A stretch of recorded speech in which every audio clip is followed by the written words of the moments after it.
नमस्कार दोस्तों, स्वागत है आपका इस YouTube channel learn tea life में। तो इस वीडियो में हम लोग मोस्ट इंपोर्टेंट बायोलॉजी के क्वेश्चन कवर करने वाले हैं। तो अगर आप किसी भी कॉम्पिटिटिव एग्जाम का प्रिपरेशन कर रहे हैं तो वीडियो लास्ट तक जरूर देखिएगा। चलिए वीडियो शुरू करते हैं। जल्दी से लाइक कर दीजिए और चैनल पर नए हैं तो जल्दी से चैनल को सब्सक्राइब कर लीजिए और ज़्यादा से ज़्यादा वीडियो को शेयर भी कर दीजिए अपने दोस्तों के पास, ताकि वो लोग भी इस वीडियो का लाभ उठा सकें। तो अगर आप चाहते हैं हमें इंस्टाग्राम, फेसबुक और टेलीग्राम पे फॉलो करना, तो इसका लिंक भी आपको वीडियो के डिस्क्रिप्शन बॉक्स में मिल जाएगा। वहाँ से जाके हमें फॉलो और ज्वाइन कर सकते हैं। चलिए देखते हैं आज का इंपॉर्टेंट क्वेश्चन क्या क्या रहने वाला है। तो क्वेश्चन देखते हैं। सबसे पहले क्वेश्चन आपके सामने है। क्वेश्चन है कि शरीर की सबसे बड़ी ग्रंथि कौन है। ठीक है, जो हमारा शरीर है यानी कि जो हमारा ह्यूमन बॉडी है उसके बारे में पूछा जा रहा है कि सबसे बड़ी ग्रंथि कौन सी है। ठीक है, लार्जेस्ट ग्लैंड, यानी कि जो देखिए ग्रंथि को हम लोग इंग्लिश में क्या बोलते हैं, ग्लैंड बोलते हैं। तो लार्जेस्ट ग्लैंड पूछा जा रहा है हमारे शरीर का। ठीक है, लार्जेस्ट ग्लैंड कौन सा है ह्यूमन बॉडी का। चलिए ऑप्शन देखते हैं। अगर ऑप्शन की बात करें तो ऑप्शन ए है लाड़ ग्रंथि, ऑप्शन बी है थायराइड, ऑप्शन सी है यकृत और ऑप्शन डी है अमाशय। तो इसमें से हमें चूज करना है कि जो हमारा शरीर होता है उसका सबसे बड़ा ग्रंथि कौन सा होता है, यानी कि लार्जेस्ट ग्लैंड कौन सा होता है। अगर हम इसके करेक्ट आंसर की बात करें तो इसका करेक्ट आंसर क्या हो जाएगा, ऑप्शन सी हो जाएगा, जो यकृत होता है। ठीक है, यकृत को हम लोग दूसरे नाम से भी जानते हैं, जिस दूसरा नाम इसका क्या होता है, इंग्लिश में लीवर बोलते हैं। ठीक है, जो लीवर होता है वो हमारे शरीर की सबसे बड़ी ग्रंथि होती है। लीवर क्या होता है, हमारे शरीर की सबसे बड़ी ग्रंथि होती है। तो आपको ये ध्यान में रखना है कि जो लीवर है हमारे शरीर की सबसे बड़ी ग्रंथि है। आई होप आपको समझ में आ गया होगा। लार ग्रंथि कहाँ पे पाया जाता है, तो मुंह में पाया जाता है। ठीक है, मुंह में पाया जाता है। जब हम लोग खाना खाते हैं तो क्या होता है कि हमारे खाने में लार मिक्स हो जाता है, जिससे हमारा जो खाना होता है उसको सॉफ्ट कर देता है और उससे हमें निगलने में हेल्प करता है। ठीक है, चलिए आगे बढ़ते हैं नेक्स्ट क्वेश्चन की तरफ। नेक्स्ट क्वेश्चन यहाँ पे दिया हुआ है। क्वेश्चन है कि मनुष्य में जो मादा जनन अंग होता है उसमें किस हार्मोन का स्राव होता है। क्या पूछा जा रहा है कि मनुष्य में मादा जनन अंग में किस हार्मोन का स्राव होता है, उस हार्मोन के बारे में पूछा जा रहा है जो स्राव होता है मादा जनन अंग से। जो मनुष्य में मादा जनन अंग होता है, ठीक है, जो फीमेल रिप्रोडक्टिव सिस्टम होता है, उसमें से किस हार्मोन का सेक्रेशन होता है, यही चीज़ पूछा गया है। ऑप्शन ए है एस्ट्रोजन, ऑप्शन बी है प्रोजेस्टेरॉन, ऑप्शन सी है रिलैक्सिन और ऑप्शन डी है सभी कथन सत्य हैं। तो यहाँ पे अगर ऑप्शन की देखें हम तो ऑप्शन ए क्या दिया गया है, एस्ट्रोजन दिया गया है, ऑप्शन बी है प्रोजेस्टेरॉन, ऑप्शन सी है रिलैक्सिन और ऑप्शन डी है सभी कथन सत्य हैं। तो क्या ये सभी कथन सत्य हैं? नहीं। ठीक है, तो करेक्ट आंसर अगर हम इसका देखें तो करेक्ट आंसर क्या हो जाएगा, ऑप्शन सी हो जाएगा। जो रिलैक्सिन है एक तरह का हार्मोन होता है। ये क्या होता है, एक तरह का हार्मोन होता है जो कहाँ से सीक्रेट होता है और कहाँ से निकलता है, तो जो फीमेल रिप्रोडक्टिव सिस्टम होता है, जो फीमेल रिप्रोडक्टिव सिस्टम होता है, जो फीमेल रिप्रोडक्टिव सिस्टम होता है वहाँ से ये स्रावित होता है। कहाँ से स्रावित होता है, तो फीमेल रिप्रोडक्टिव सिस्टम से रिलैक्सिन नामक एक हार्मोन स्रावित होता है। आगे बढ़ते हैं अगले क्वेश्चन की तरफ। अगला क्वेश्चन है कि मनुष्य में जो ऐच्छिक गतियाँ हैं इसका नियंत्रण किसके द्वारा होता है।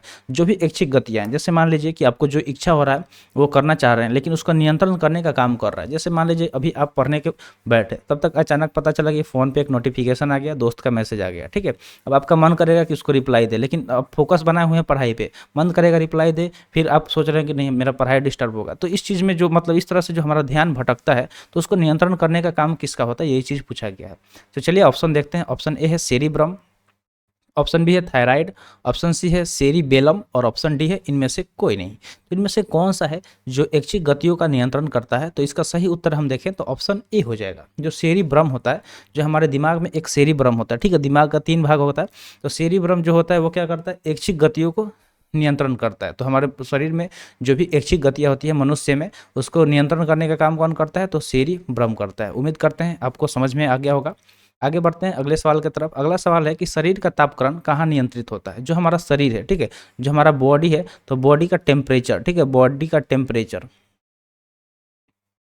इसके नियंत्रण के बारे में पूछा जा रहा है, इसके कंट्रोल के बारे में पूछा जा रहा है कि ये कहाँ पे नियंत्रित होता है। तो चलिए ऑप्शन देखते हैं। ऑप्शन ए है स्पाइनल कॉर्ड, ऑप्शन बी है सेरिबेलम, ऑप्शन सी है हाइपोथैलेमस और ऑप्शन डी है पिट्यूटरी। ठीक है, तो अगर हम चलिए ऑप्शन देखते हैं और ऑप्शन को समझते हैं। पिट्यूटरी है एक तरह का ग्रंथि है, ठीक है, एक तरह का ग्लैंड है। ठीक है, ये एक तरह का ग्लैंड है जिसको हम लोग मास्टर ग्लैंड के नाम से भी जानते हैं। किस ग्लैंड के नाम से, तो मास्टर ग्लैंड। ठीक है, मास्टर ग्लैंड के नाम से भी जानते हैं। तो ये समझ गए, हाइपोथैलेमस, सेरिबेलम और स्पाइनल कॉर्ड। स्पाइनल कॉर्ड को हम लोग हिंदी में क्या बोलते हैं, रीढ़ की हड्डी। जो रीढ़ होती है उसकी हड्डी होती है, उसको हम लोग स्पाइनल कॉर्ड बोलते हैं। उसको क्या बोलते हैं, स्पाइनल कॉर्ड बोलते हैं। सेरिबेलम और हाइपोथैलेमस, तो इसमें अगर हम देखें तो सही उत्तर क्या हो जाएगा, ऑप्शन सी हो जाएगा। जो हाइपोथैलेमस है ये भी एक तरह का ग्लैंड है, एक तरह का क्या है, ग्लैंड है, एक तरह का ग्रंथि है। ठीक है, एक तरह का ग्रंथि है जो क्या करता है, हमारे शरीर के तापक्रम का नियंत्रण करता है। तो उम्मीद करते हैं ये भी समझ में आ गया होगा आपको। बढ़ते हैं अगले सवाल की तरफ। अगला सवाल दिया गया कि अमीबा में भोजन का अंतर्ग्रहण किसके द्वारा होता है। तो जो अमीबा होते हैं वो अपना भोजन करते हैं, तो उनके अंतर्ग्रहण के बारे में पूछा जा रहा है कि किसके द्वारा उसका अंतर्ग्रहण होता है। अमीबा आप बुक में पढ़े होंगे, कुछ इस तरह के शेप में होता है, ठीक है। इस तरह से अमीबा होता है। मान लीजिए यहाँ पे कोई भी अगर वो फूड देखता है तो अपने आप को उस तरह से स्ट्रेच करता है, धीरे धीरे इसको क्या करता है, अपने भीतर ले लेता है, अपने शरीर को इस तरह से ये बढ़ाता है और इसको अपने अंडर में ले लेता है। इस तरह से वो क्या लेता है, अंडर में ले लेता है। तो ये क्या है, अमीबा है। जो क्या कर, इसकी तो इसके बारे में पूछा जा रहा है कि जो भोजन का अंतर्ग्रहण होता है वो किसके द्वारा होता है, अमीबा में। चलिए ऑप्शन देखते हैं। ऑप्शन ए है कूटपाद, ऑप्शन बी है कोशिका मुंह, ऑप्शन सी है सीलिया और ऑप्शन डी है गुदा द्वार। तो इसमें से सही उत्तर क्या होगा। सही उत्तर अगर हम देखें कि अमीबा में जो भोजन का अंतर्ग्रहण किसके द्वारा होता है, तो ऑप्शन ए करेक्ट हो जाएगा, कूटपाद द्वारा। जो अमीबा में कूटपाद होता है उसके द्वारा उसमें भोजन का अंतर्ग्रहण होता है। तो सही उत्तर क्या हो गया, ऑप्शन ए कूटपाद। अगले सवाल की तरफ चलते हैं। अगला सवाल है, निम्न में कौन सा एंजाइम लार में पाया जाता है। तो जो हमारा मुंह होता है, मुंह में लार पाया जाता है। जब हम खाना खाते हैं वो उसमें मिक्स हो जाता है। तो वही पूछा जा रहा है कि वो जो एंजाइम है, ठीक है, वो एंजाइम कौन सा एंजाइम है लार में पाया जाता है, ठीक है, उसके बारे में पूछा जा रहा है। उस तो जो लार होता है उसमें एक तरह का एंजाइम पाया जाता है, उसका ही नाम पूछा गया है। चलिए ऑप्शन देखते हैं। ऑप्शन ए है पेप्सिन, ऑप्शन बी है ट्रिप्सिन, ऑप्शन सी है टाइलिन और ऑप्शन डी है काइमोट्रिप्सिन। तो इसमें से कौन सा सही उत्तर हो जाएगा, कौन सा एंजाइम है जो हमारे शरीर में लार में पाया जाता है, लार ग्रंथि में पाया जाता है। तो इसका सही उत्तर ऑप्शन सी हो जाएगा, टाइलिन। ठीक है, टाइलिन नामक एंजाइम पाया जाता है। ठीक है, टाइलिन नामक एंजाइम कहाँ पे पाया जाता है, तो लार में पाया जाता है। ठीक है, सलीवा इसको बोलते हैं इंग्लिश में। लार को हम लोग इंग्लिश में क्या बोलते हैं, तो सलीवा बोलते हैं। क्या बोलते हैं, सलीवा। तो ये सब भी चीज़ें नोट करते चलिएगा। अगर आप इंग्लिश मीडियम से हैं तो थोड़ा सा हम कोशिश करिएगा समझने का। हम इंग्लिश भी यूज़ कर लेते हैं जहाँ जहाँ ज़रूरत होता है। आगे बढ़ते हैं अगले सवाल की तरफ। अगला सवाल दिया गया कि वह प्रक्रिया जिसके द्वारा मनुष्य श्वास ग्रहण करता है तथा छोड़ता है वो है। तो उस प्रक्रिया के बारे में पूछा जा रहा है, वह प्रोसेस। ठीक है, वह प्रोसेस कौन सा है, उस प्रोसेस का नाम पूछा गया है कि जिसके द्वारा जो मनुष्य है वो क्या करता है, श्वास ग्रहण करता है, यानी कि लेता है। मनुष्य के बारे में पूछा जा रहा है तो मनुष्य क्या ग्रहण करता है, O2 यानी कि ऑक्सीजन लेता है तथा छोड़ता है, क्या छोड़ता है, कार्बन डाइऑक्साइड छोड़ता है। तो उस प्रक्रिया का नाम पूछा गया है। चलिए हम लोग ऑप्शन देखते हैं। ऑप्शन ए है श्वसन, ऑप्शन बी है श्वासोच्छ्वास, ऑप्शन सी है प्रश्वास और ऑप्शन डी है निश्वसन। तो इसमें से सही उत्तर हम देखें कि उस प्रक्रिया का क्या नाम है जिसमें ऑक्सीजन लिया जाता है और कार्बन डाइऑक्साइड छोड़ा जाता है मनुष्य द्वारा। तो इसका सही उत्तर ऑप्शन बी हो जाएगा, श्वासोच्छ्वास। ठीक है, श्वासोच्छ्वास इसका सही उत्तर हो जाएगा, ऑप्शन बी। चलिए आगे बढ़ते हैं अगले सवाल की तरफ। अगला सवाल है कि ऊर्जा उत्पादन के लिए कोशिका प्राय किसका उपयोग करती है। तो जो हमारा शरीर में कोशिका होता है, सेल, ठीक है, तो सेल के बारे में पूछा जा रहा है ऊर्जा उत्पादन यानी कि एनर्जी प्रोडक्शन के लिए। ठीक है, एनर्जी प्रोडक्शन के बारे में पूछा जा रहा है कि जब एनर्जी प्रोड्यूस होता है हमारे शरीर में तो उसके लिए सेल किसका यूज करती है, किसका प्रयोग करती है, यह सवाल पूछा गया है। चलिए ऑप्शन देखते हैं। ऑप्शन ए है अमीनो अम्ल, ऑप्शन बी है ग्लूकोज, ऑप्शन सी है वसा अम्ल और ऑप्शन डी है सुक्रोज। तो इसमें से ही आपको चूज करना है कि ऊर्जा उत्पादन के लिए जो सेल होती है कोशिका वो किसका यूज करती है एनर्जी प्रोडक्शन के लिए। तो इसका सही उत्तर ऑप्शन बी हो जाएगा। ठीक है, ग्लूकोज। ठीक है, ग्लूकोज क्या होता है, बहुत ज़्यादा एनर्जी इसमें इंक्लूड होता है, इसलिए ग्लूकोज देखते होंगे जो भी स्पोर्ट पर्सन होते हैं। ठीक है, जो स्पोर्ट पर्सन होते हैं यानी कि जो लोग खेल वगैरह करते हैं, क्रिकेटर हो गया, फुटबॉलर हो गया, तो वो बहुत ज़्यादा मात्रा में ग्लूकोज का यूज करते हैं। ठीक है, क्योंकि ये एनर्जी, इंस्टेंट एनर्जी प्रोवाइड करता है। आगे बढ़ते हैं अगले सवाल की तरफ। अगला सवाल दिया गया कि किस अभिक्रिया द्वारा पौधे में ऑक्सीजन बाहरी वातावरण से कोशिकाओं में पहुंचाता है। तो उस अभिक्रिया के बारे में पूछा जा रहा है जिसके द्वारा जो पौधे होते हैं उसमें ऑक्सीजन बाहरी वातावरण से कोशिकाओं में पहुंचाया जाता है। चलिए ऑप्शन देखते हैं। ऑप्शन है किण्वन, ऑप्शन बी है विसरण, ऑप्शन सी है दहन और ऑप्शन डी है प्रकाश संश्लेषण। तो अगर हम ऑप्शन देखें तो प्रकाश संश्लेषण क्या होता है, प्रकाश संश्लेषण प्रक्रिया है जिसमें भोजन तैयार किया जाता है पौधे द्वारा। ठीक है, पौधे अपना भोजन तैयार करते हैं इस प्रक्रिया द्वारा। इस प्रक्रिया द्वारा पौधे क्या करते हैं, अपना भोजन तैयार करते हैं। दहन की बात करें तो ये पाचन के काम आता है। किण्वन और विसरण में ही हमें चूज करना है। तो करेक्ट सर इसका ऑप्शन बी हो जाएगा, विसरण। ठीक है, क्या हो जाएगा, विसरण। विसरण वह प्रक्रिया है, ठीक है, वह अभिक्रिया है जिसके द्वारा जो पौधे होते हैं वो बाहरी ऑक्सीजन को यानी कि बाहरी वातावरण से ऑक्सीजन को कोशिकाओं में पहुंचाते हैं। तो करेक्ट आंसर ऑप्शन बी हो गया। नेक्स्ट सवाल देखते हैं। नेक्स्ट सवाल है कि श्वसन की अभिक्रिया में खाद्य पदार्थों की परिणति क्या है। तो जो श्वसन की अभिक्रिया होते हैं इसमें पूछा जा रहा है कि जो भी खाद्य पदार्थ है उसकी परिणति के बारे में पूछा जा रहा है कि उसकी परिणति क्या होती है। ऑप्शन ए है विघटन, ऑप्शन बी है दहन, ऑप्शन सी है परिवर्तन और ऑप्शन डी है संश्लेषण। इसमें से पूछा जा रहा है कि जो श्वसन की अभिक्रिया होती है तो खाद्य पदार्थों की क्या होती है उसमें, जब श्वसन की हम लोग प्रक्रिया करते हैं तो श्वसन की प्रक्रिया की वजह से जो खाद्य पदार्थ होती है उसका विघटन होता है। क्या होता है?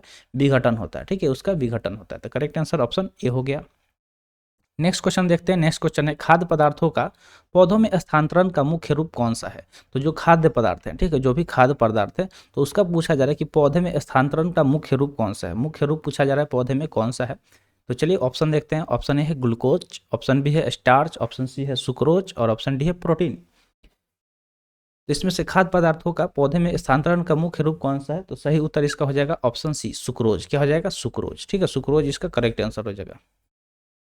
ग्लूकोज यहाँ पे दिया गया। तो चलिए आपसे एक क्वेश्चन पूछ लेते हैं, आंसर देखते हैं किस किस को पता है। क्वेश्चन ये है कि ग्लूकोज का केमिकल फार्मूला क्या होता है। ग्लूकोज का केमिकल फार्मूला क्या होता है। ग्लूकोज का केमिकल फार्मूला यहाँ पे पूछ रहे हैं कि क्या होता है। आपको कमेंट सेशन में बताना है। ठीक है, इसका आंसर आपको कमेंट सेशन में बताना है। जब सेशन खत्म हो तो आपको इसका आंसर पता होगा तो कमेंट सेशन में जरूर बताइएगा। बढ़ते हैं अगले सवाल की तरफ। अगला सवाल दिया गया कि एक स्वस्थ मनुष्य का रक्तचाप होता है, यानी कि रक्तचाप। रक्तचाप को हम की बात करें तो इसको हम लोग ब्लड प्रेशर बोलते हैं। क्या बोलते हैं? Blood pressure. सुने होंगे अक्सर घर में कि दादाजी का बीपी लो हो गया, दादाजी का बीपी हाई हो गया, दादी का बीपी लो हो गया, दादी का बीपी हाई हो गया। तो वही बीपी, ठीक है, उसका पूछा जा रहा है उसी के बारे में। बीपी जिसको हम लोग ब्लड प्रेशर के नाम से जानते हैं, यानी कि रक्तचाप। तो पूछा जा रहा है कि एक स्वस्थ मनुष्य, मान लीजिए कि जो एक स्वस्थ है, मान लीजिए आप स्वस्थ हैं, आप डेली एक्सरसाइज करते हैं, अच्छा खाना खाते हैं, टाइम से सोते हैं, टाइम से जगते हैं, तो आपका बीपी हमेशा कंट्रोल में रहेगा। तो वो कितना होना चाहिए बीपी, ये चीज़ पूछा जाएगा कि रक्तचाप कितना होता है। तो ऑप्शन ए है 90-60, ऑप्शन बी है 120-80, ऑप्शन सी है 200-130 और ऑप्शन डी है 140-160। इसमें अगर हम देखें तो एक स्वस्थ मनुष्य का रक्तचाप कितना होना चाहिए, तो ऑप्शन बी करेक्ट हो जाएगा। ठीक है, 120 और 80। ठीक है, 120 और 80 होना चाहिए। ठीक है, इसको हम लोग HG mm में मेजर करते हैं। ठीक है, अगर इससे ज़्यादा, अगर इससे हाई होता है तो उसको बीपी हाई बोलते हैं, और इससे लो हो जाएगा तो उसको क्या बोलते हैं? बीपी लो हो गया। ठीक है, हाई बीपी को एक और नाम से जानते हैं जिसको हम लोग बोलते हैं हाइपर टेंशन। क्या बोलते हैं? हाइपर टेंशन के नाम से जानते हैं। ठीक है, तो उम्मीद करते हैं ये चीज़ आप नोट डाउन कर लेंगे। हाइपर टेंशन के नाम से भी जानते हैं हाई बीपी को। तो चलिए आगे बढ़ते हैं अगले सवाल की तरफ। नहीं, सवाल से पहले एक और सवाल आपसे पूछ लेते हैं। जो ब्लड प्रेशर होता है इसको हम लोग तो मेजर तो कर लिए यहाँ पे, लेकिन मेजर करने के लिए जिस इंस्ट्रूमेंट का यूज किया जाता है, जिस इंस्ट्रूमेंट का, ठीक है, जिस इंस्ट्रूमेंट यानी कि यंत्र का प्रयोग किया जाता है उसका नाम क्या होगा। उसका नाम क्या होता है, देखते हैं किस किस को पता है। कमेंट सेशन में जल्दी बताइए कि उसका नाम क्या होता है। चलिए अब देखते हैं अगला सवाल। अगला सवाल है मनुष्य के मस्तिष्क की सबसे बाहरी झिल्ली है। तो जो हमारा मस्तिष्क होता है, मनुष्य का जो मस्तिष्क होता है उसके सबसे बाहरी एक झिल्ली पाई जाती है, वो क्या होता है। अगर हम मनुष्य के मस्तिष्क की सबसे बाहरी झिल्ली की बात करें तो ऑप्शन पहले देख लेते हैं। ऑप्शन ए है पियामीटर, ऑप्शन बी है मीटर, ऑप्शन सी है ड्यूरामीटर और ऑप्शन डी है एरिक्रोइड। ठीक है, एरिक्रोइड। तो इसमें देखिए मीटर तो होगा नहीं। ठीक है, मीटर क्या है? ये तो लेंथ मेजर करता है, लेंथ मेजर करने का एक यूनिट है, लेंथ मेजर करने का एक यूनिट है, तो ये तो होगा नहीं। पियामीटर, ड्यूरामीटर, एक्रिवाइड में चूज करना है। तो हम बात करें अगर ड्यूरामीटर का, ठीक है, तो ये सही हो जाएगा। ड्यूरामीटर क्या है? मनुष्य के जो मस्तिष्क होता है उसकी सबसे बाहरी झिल्ली होती है। तो सही उत्तर क्या हो गया? ऑप्शन सी हो गया।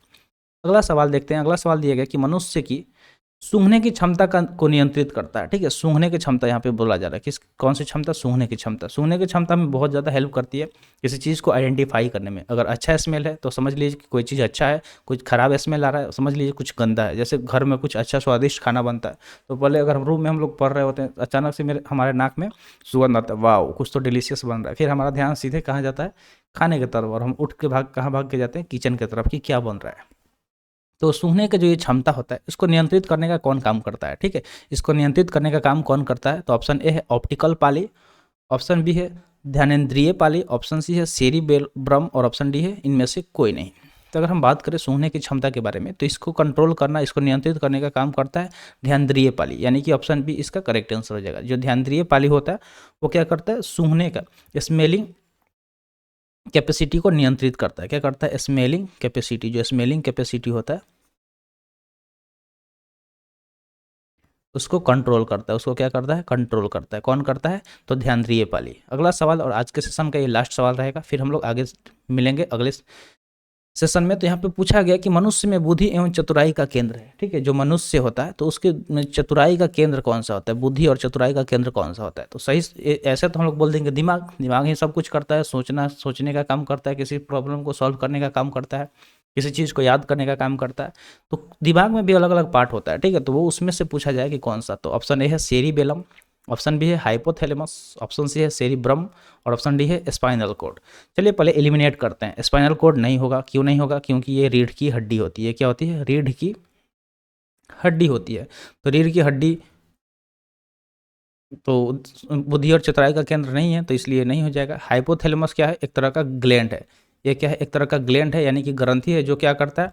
टेम्परेचर कंट्रोल करने का काम करता है। टेम्परेचर हमारे शरीर का, जो लिख सकते हैं यहाँ पे, बॉडी टेम्परेचर कंट्रोल करता है। जो बॉडी टेम्परेचर है, यानी कि जो हमारा शरीर का तापक्रम है, उसको कंट्रोल करता है। अब सेरिबेलम और सेरिब्रम में चूज करना है, तो सही उत्तर ऑप्शन सी हो जाएगा, सेरिब्रम, ठीक है। जो सेरिब्रम है वो सेंटर होता है किसका? बुद्धि और चतुराई का। तो जो मनुष्य होते हैं उसमें बुद्धि और चतुराई का सेंटर कौन सा है? सेरिब्रम है। तो सही उत्तर ऑप्शन सी हो गया। तो आज के लिए इतना ही। उम्मीद करते हैं आपको जो भी चीज़ें बताई गई होंगी समझ में आ गया होगा। तो जो भी क्वेश्चन आपसे पूछा गया कमेंट सेक्शन में जरूर बताइएगा। तो आज के लिए इतना ही, मिलते हैं फिर अगले वीडियो में। Thanks for watching. जय हिंद।